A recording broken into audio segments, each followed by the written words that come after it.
L'une des étapes les plus importantes du dialogue national inclusif au Gabon est la tenue des travaux en commission.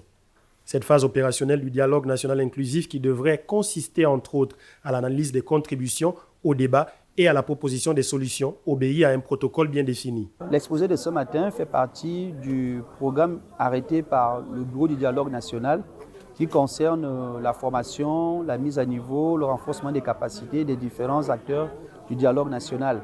Nous avons près de 600 participants qui n'ont pas tous été là lorsque les travaux ont été préparés, notamment la phase d'appel à contribution, et qui vont devoir travailler sur des documents qui sont finaux. Durant les travaux, les bureaux établis au sein des 3 commissions et des 12 sous-commissions devraient jouer un rôle essentiel, notamment dans l'établissement des rapports de synthèse. Les documents de synthèse et l'appel à contribution des 38 000 Gabonais qui ont contribué.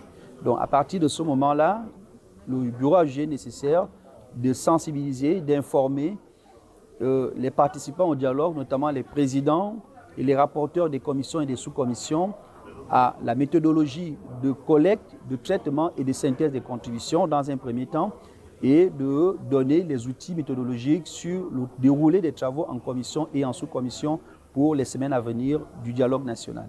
Bien que la charge de travail devrait varier d'une commission à une autre, la commission sociale devrait particulièrement se rompre à la tâche avec un total de 13 000 contributions à analyser contre 11 000 pour l'économie et 10 000 pour la politique.